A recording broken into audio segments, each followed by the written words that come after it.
सामिन, पिछले प्रोग्राम में हम बात कर रहे थे कान की बीमारियों के बारे में और डॉक्टर साहब ने हमें बड़ी तफसील के साथ कान की बीमारियों के बारे में बताया।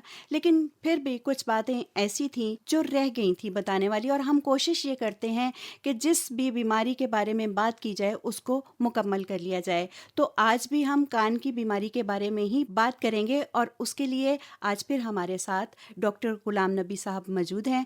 डॉक्टर साहब, आपकी तशरीफ़ आवरी का बहुत शुक्रिया। जी, बहुत मेहरबानी। तो डॉक्टर साहब, जैसे कि हमने पिछले प्रोग्राम में बात की कि कान बहता है और कान का पर्दा जब फटा होता है तो क्या क्या उसकी वजूहात होती हैं और किस तरह उसको कंट्रोल किया जा सकता है।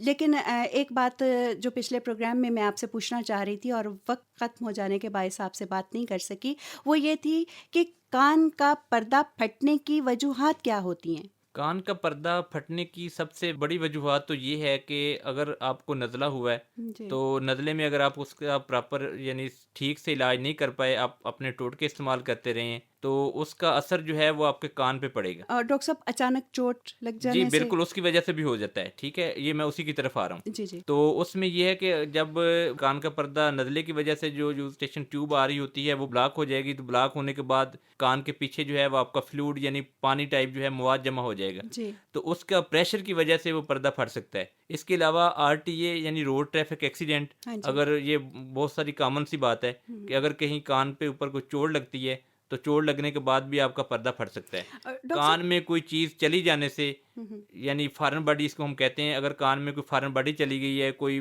छोटी सी गेंद बॉल वगैरह जो बच्चे बेबीज खेलते होते हैं, जी जी। वो बॉल चली जाती है, या कोई निडल वगैरह या कोई भी आप ऐसी चीज़ लगा जैसे लें जो कान शार्प होती है। कान सुई, हाँ अक्सर जी। लोग सुई के साथ जी, कान जी, साफ कर बिल्कुल। रहे होते हैं। और जो निडल के साथ कान साफ करते हैं, उसकी वजह से भी उनको पता नहीं चल रहा होता, लेकिन वे पर्दा बिल्कुल नाज़ुक सा होता है हम्म। और उसको टच करने से वो पर्दा अपना फाड़ लेते हैं। अच्छा। तो डॉक्टर इस साहब, अक्सर ये देखने में आया है कि जैसे हमने पहले बात की थी कि इतनी अहमियत नहीं दी जाती, कान मरोड़ दिया जाता जी, जी। है ना। कभी जी, जी। कभी गुस्से में आके उनको बड़ा शख्स है कान मरोड़ देता है, और अक्सर उस्ताद जो है वो नहीं, इस अब इस मुझे किस्म का इसकी काम एक बहुत करते अच्छी हैं। बात याद आ गई आपके कहने पे। उसमें ये है कि अगर बाद दफ़ा ऐसे होता है कि वाइफ़ और हस्बैंड के दरमियान लड़ाई हो जाए ना, तो वो उस पे थप्पड़ जिसे हम हाँ कहते हाँ हैं कि हाँ। थप्पड़ रसीद कर देते हैं। जी जी। और ये थप्पड़ एक इतना ख़तरनाक काम है कि उस थप्पड़ लगने से आपके कान का पर्दा जो है वो फीमेल का पर्दा फट जाता फट है। जाता है। और वो बेचारी पता नहीं कब तक उसका ट्रीटमेंट करती रहती है। तो ये छोटी-छोटी चीज़ें अगर हम इसमें एहतियात करें, हम्म।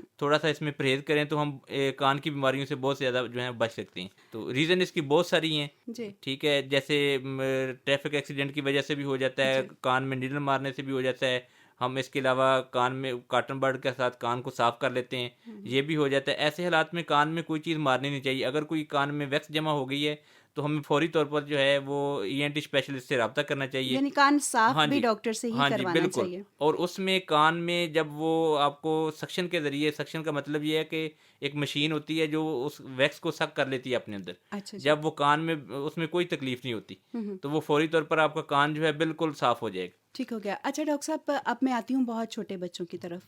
जब बच्चा बहुत छोटा होता है और वो अपनी तकलीफ़ बयान नहीं कर पाता, अक्सर माएँ जो है अंदाज़े से कहती हैं कि इसके कान में शायद दर्द हो रही है। जी, जी। तो उसके लिए कैसे अंदाज़ा लगाया जा सकता है कि बच्चे के कान में तकलीफ़ है? अब उसमें फिर यही बात है कि अगर बच्चे का, क्योंकि मौसमी हालात की वजह से कुछ माएँ जो हैं वो बच्चों का इतनी तवज्जो नहीं दे सकती, जी या उसमें कुछ ज़्यादा बच्चे हो जाएँ तो उस पे भी वो इतना तवज्जो नहीं देती। जी। तो इस सूरत में बाज़ दफ़ा ऐसे होता है कि दूध वग़ैरह जो है वो बच्चे को जब पिलाते हैं, तो उसको उसमें यानी ज़्यादा ठंडा पिला दिया, हम्म। या मौसम की तब्दीली की वजह से, अगर मौसम तब्दील हो रहा है तो उस तब्दीली को हम मद्देनज़र नहीं रखते और ठंडा पानी वग़ैरह का इस्तेमाल करवा देते। छोटे बच्चों में तो पानी कम ही इस्तेमाल होता है। जी। लेकिन दूध जो है वो हम जब बाज़ार का दूध इस्तेमाल कर रहे होते हैं, तो उस बाज़ारी दूध की वजह से जब हम उसमें ठंडा गर्म करके पिलाते हैं, तो उसकी वजह से ऊंच नीच हो जाती है। तो उसकी वजह से बच्चे का गला ख़राब होता है। गला ख़राब होने के साथ साथ साथ ही उसको नज़ला ज़ुकाम हो जाता है। जी। तो जैसे ही नज़ला ज़ुकाम होता है, क्योंकि कान, नाक और गले का, ये तीनों का आपस में बहुत गहरा ताल्लुक है।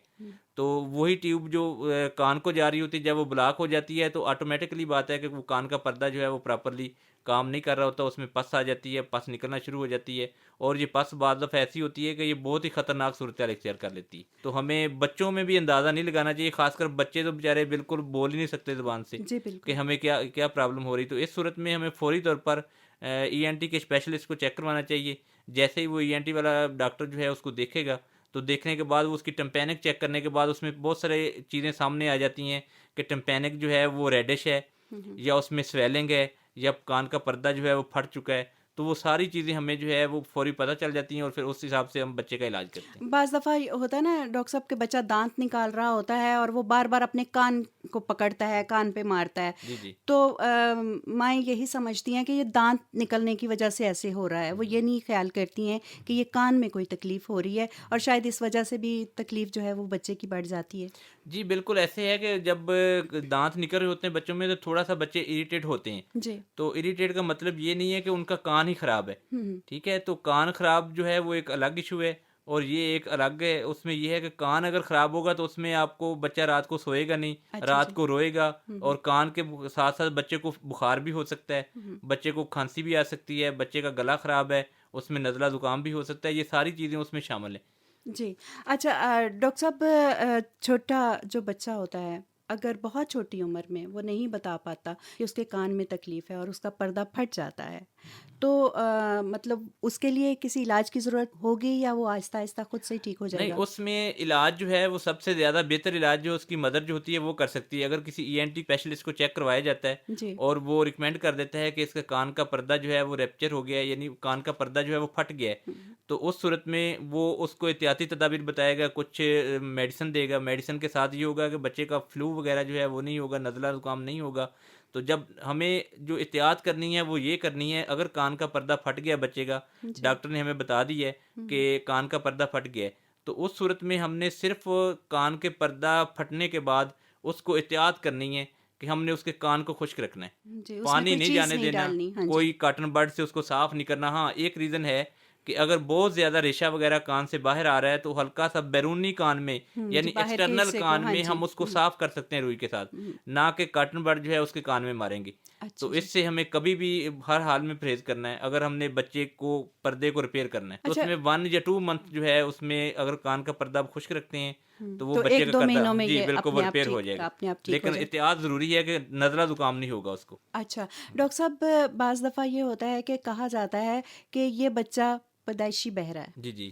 तो क्या वो पैदाइश के वक़्त कोई ऐसी तकलीफ़ आ जाती है सामने, या फिर कुदरती तौर पे ऐसा होता है? उसमें ये है कि कुछ पैदाइश के वक़्त जब बच्चे डिलीवर होते हैं तो उस वक़्त भी बहुत सारी ऐसी प्रॉब्लम्स होती हैं, कुछ माँ के अंदर कुछ ऐसी डिज़ीज़ेज़ होती हैं, जी। कुछ माँ के अंदर एबनॉर्मेलिटी पैदा हो जाती है। एबनॉर्मेलिटी से मुराद ये है कि बच्चों का प्रॉपर डाइट ना मिलना, यानी जब हामला औरत होती है, तो वो खुराक नहीं सही। प्रॉपर खुराक नहीं, यानी अच्छी जी। खुराक नहीं लेती। हुँ, हुँ। तो जिस्म के मुख्तलिफ प्रेगनेंसी के दौरान, हमल के दौरान 8-9 मंथ के अंदर जो है वो मुख्तलिफ प्रोसेस होते हैं जिस्म के, जी। यानी उसमें जिस्म बच्चे का बन रहा होता है। तो जब अगर कान वाला हिस्सा बन रहा है तो अगर आप उसको खुराक प्रॉपर नहीं देंगे, मल्टीविटामिन यानी उसमें विटामिन की डेफिशिएंसी होगी, हुँ, हुँ। यानी वो विटामिन प्रॉपर दूध नहीं लेगी, कैल्शियम नहीं ले रही होगी, तो उस सूरत में वो कान पे इफेक्ट हो सकता है। अच्छा डॉक्टर साहब, कैल्शियम और विटामिन्स तो कहते हैं ना कि हड्डियाँ मज़बूत करता है, जी, तो जी। कान में भी कोई हड्डी का? जी, जी, हाँ कान जी। में आप देखें, कान जो है आपका जो मिडल ईयर है, जी, इसके दरमियानी 3 हिस्सा हिस्से, हाँ कान का। जी। हाँ जी। तो इसमें सारी आपकी 3 किस्म की हड्डियाँ होती हैं। अच्छा जी। तो आपके बॉडी के जितने भी पार्ट्स हैं वहाँ पे अगर हड्डी नहीं होगी तो आपका जिस्म मफलूज है। हुँ, हुँ। तो इसी तरह जैसे जिस्म में दूसरे हिस्सों में हड्डियाँ हैं, इसी तरह कान में भी हड्डियाँ हैं। अच्छा। तो कान का आपका एक्सटर्नल पार्ट जो है, ये इसका काम भी सेम यही है कि जब ये लहरों को कवर करता है, कवर करने के बाद कान का जो नाली है हुँ, हुँ। वो पर्दे तक उस लहरों को लेके जाती है। तो वहाँ पे हड्डियाँ ही हैं जो ये सारा प्रोसेस करती हैं और इसको कायम दायम रखे हुए। अच्छा डॉक्टर साहब, एक बड़ी अजीब बात मैंने सुनी कि स्टमक खराब होने से भी कान खराब हो जाते हैं।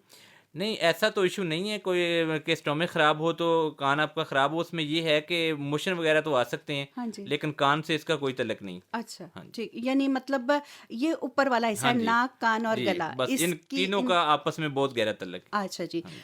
तो डॉक्टर साहब, आपने हमें बहुत बहुत मुफीद बातें बताई हैं कि इसके लिए हम आपके बेहद शुक्रगुजार हैं, क्योंकि बहुत छोटे बच्चे जो होते हैं उनके बारे में अक्सर हम गलत अंदाज़ा लगा लेते हैं और कान की तकलीफ़ जो है वो इस सिलसिले में आगे बढ़ती चली जाती है और इस तरह बाज़ दफ़ा बहरापन जो है वो बच्चों में आ जाता है और हम ये समझते हैं कि शायद ये पैदाइशी होता है। तो डॉक्टर साहब, इसके लिए आपका बहुत शुक्रिया। जी, आपका बहुत शुक्रिया, आपने हमें स्टूडियो में बुलाया, हम आपके मशकूर हैं। और यही मशवरे जो हैं हम लोगों तक पहुँच रहे हैं, तो इसमें ये स्टूडियो, बहुत हाँ। बहुत नेकी का जी, जी, काम है डॉक्टर बिल्कुल। साहब हाँ जो जी। आप कर रहे हैं। जी, बहुत शुक्रिया डॉक्टर साहब। शुक्रिया।